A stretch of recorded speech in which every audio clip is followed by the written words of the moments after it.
Hello everyone, I am Bleez the Pycro and welcome back to Spyro 2, Ripto's Rage.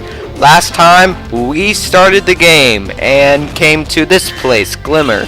So this time we are going to finish everything we can do in Glimmer at this time and go to the first homeworld. Yeah, this time we actually don't start with the homeworld, but I guess they do want to make Glimmer the definitive first level. Because I've said, like, in the international release of this game, it's called Spyro 2 Gateway to Glimmer. Actually, a thing about that, I believe, I said that is the international. I don't want to talk to you, Kanga.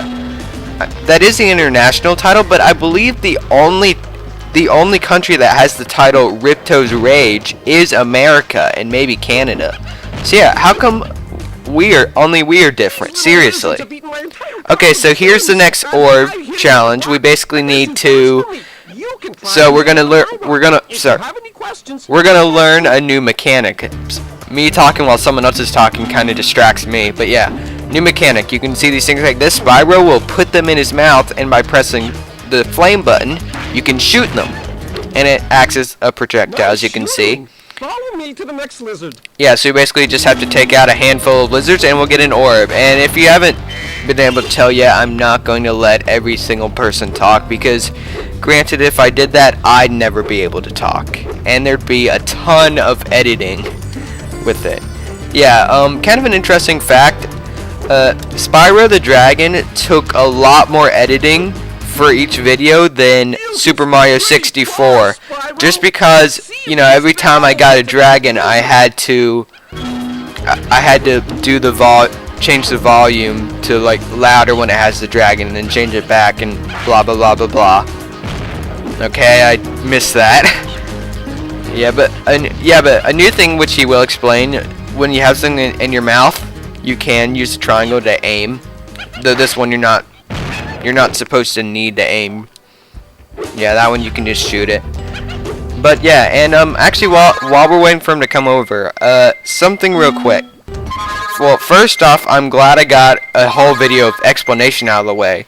But I am going to turn the map on. You can see there is a map in this game which shows a map of the level you're in. You can see it's just a nice map right there with the flashlight thing to show where, you know, what direction you're facing. And yeah, I do not need the maps, but I'm gonna keep them on just because I like the maps. They took them out in Spyro 3, which I don't know why. They were a good feature. Actually, something I haven't said, just like the last game, Spyro 1, you can change the camera settings with L2 and R2, but they took out the option to roll. Yeah, if you remember, you could roll in Spyro 1 by pressing L1 or R1. And yeah, they took out the option here. Instead, it just changes the camera. And like, why did they take it out? I realized it was kind of a pointless feature, but really, at least it has more point than just having more buttons to do the exact same thing. I mean, seriously. But yeah, and since we do have just a full video of explanation and, well, first thoughts, I can start talking about stuff that I want to talk about. So yeah, something that I've been really wanting to say, well, to talk about. So if you remember a very late episode in Super Mario 64, I talked about the rumor of how someone bought the Crash Bandicoot from Activision and all that. Well, about that, Activision has actually said that they still own the IP, but they want to bring it back. You saved my crop of gems from the lizards. Here. Yeah, we saved. Some girl with wings dropped it here yesterday. Okay, we got the orb, and thank you. Yeah, interruption, but yeah. Why do I keep saying but yeah? I'm trying to be able to restart it. Yeah, Activision said that they still own Crash Bandicoot, but they want to bring it back. So we might actually see a new Crash Bandicoot game, ladies and gentlemen, which is, like I've said, is a great thing that I'd want to see. But I swear, if by bringing Crash Bandicoot back they just make him a character in Skylanders, I am going to be so mad. But enough about that, we have a new cutscene in Summer Forest.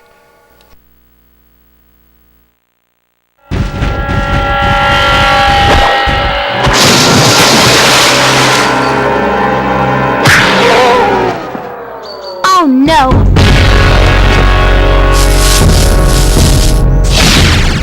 Oh, hello! We didn't get a chance to introduce ourselves before. My name is Alora. Hi, I'm Spyro. What are you, some kind of goat? I'm a fawn, you dork.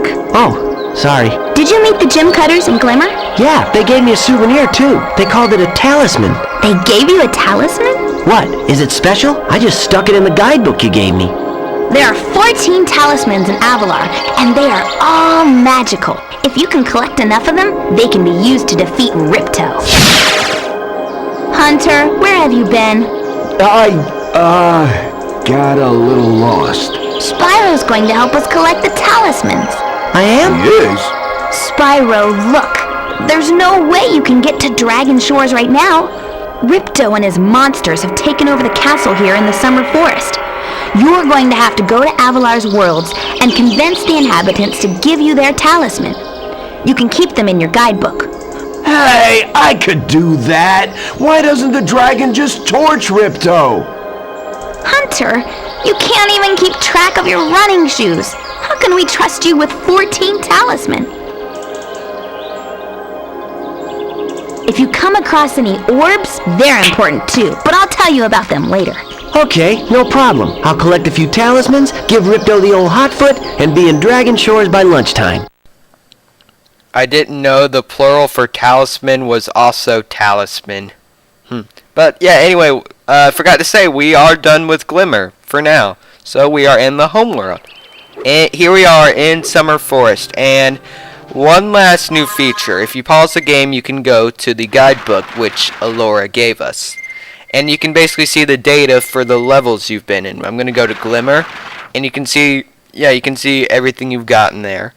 And they do give, like, kind of names for the orbs, as you can see, like what you have to do to get them, and I kind of want to read off all the names. I just want to know what they are. It's kind of a pet peeve. Well, not pet peeve, it's just something I like to do. Alright, so Lizard Hunt and Gym Lamp Flight Outdoors. So yeah, those are the names, and that is the guidebook. So yes, we are here in Summer Forest, the first homeworld, and we found out the names of two new characters, Alora and Hunter. So yeah, and while we're going around here, I guess I can kind of give a little interesting fact about Spyro, since it is mostly about this game. So, kind of an interesting fact. Ripto's name comes from how, in the Japanese versions of Spyro, of the first Spyro game, the Japanese letters appeared to spell out Ripto in English. So yeah, kind of an interesting fact about that. So let's talk to Alora. The homeworld called Summer Forest. There are portals. Yes, like I just explained. Yes, like we know if you've played the first Spyro game. And we need your help. Start by retrieving the talismans from each of the Didn't you already tell us this in the cutscene? Sheesh, Alora. You once again have a problem with repeating yourself. Okay, so you're actually supposed to fall down here, as you can see, even though that looks like it's such an easy glide. Because if you do, and you go up the steps, up here, we can see Hunter up here, and yes, we can talk to him for the first time. And he's basically, all he does is going to tell us how to glide. Yeah, that's it. Glide across it. Press X to jump. Yeah, it's just telling us how to glide. We already know how to do that, though. I guess then again, you don't really need to glide in Glimmer. At least if you, well, maybe. Sorry. At least if you just go. At least if you just go to Summer Forest instantly after you get the talisman. But yeah, I didn't ever really observe that. You never really need to glide in Glimmer unless you count the Superfly power-up. But anyway, you can see Moneybags is over there, and we're going to see the first instance of a new power we can learn. you can see there's water here, and this time water does not kill you, as it did in the first game, but you cannot go beneath it. So Moneybags, if you pay him enough, will teach you how to swim. Not as much as I'd love to take your treasure. Yeah, and he'd love to take our treasure. We need 500 gems, and we do not have enough yet. So, before we learn how to swim, we're going to need to go to another level. Kind of a shame, but oh well. And over here, Hunter, this is an orb challenge. Hunter's just basically going to explain all the different ways of gliding and whatnot. Jumping and gliding and whatnot. So yeah, I've noticed that it's very hard to talk while someone else is talking. Just because, you know, someone else is talking, it's just kind of weird. I just stumble over myself most of the time while someone else is talking. I'm really trying not to right now. But yeah, okay, so this one, it's a bit apparently like if you hold down the X button, you'll jump up even a little further. Not bad. Now to make this next jump, you'll have to glide. You already told us how to glide, Hunter. X again at the top of your jump to get the maximum glide distance. Yeah, we get it. You already told us. And I don't even have to glide. I can just jump charge over. Now try to do a hover. Press X to jump, then press X again. You know, sometimes I wonder why I always explain the controls when they do it anyway. I mean, it saved like a video of what I believe is boringness from just explaining everything. But, oh well. And we didn't even have to hover there.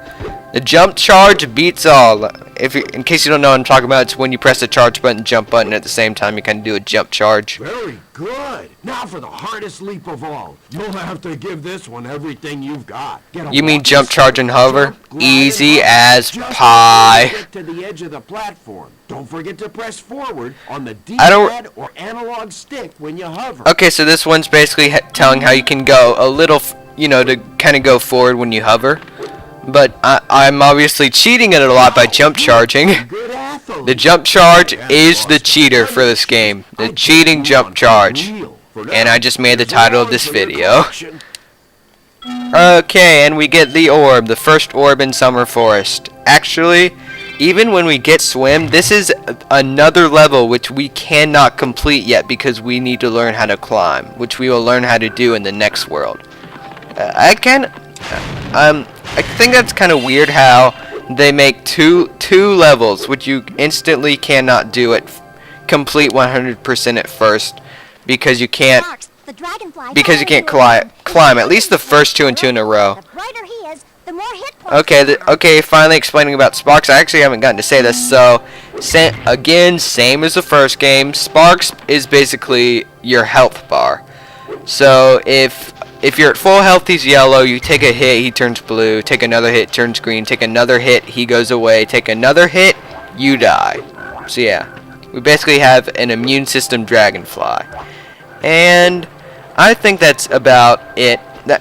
I think that's about it for this video. We finished Glimmer, came to the homeworld, did everything we can do at this point. So next time on Spyro 2, Ripto's Rage, we will be going to the first level we can actually choose to go to.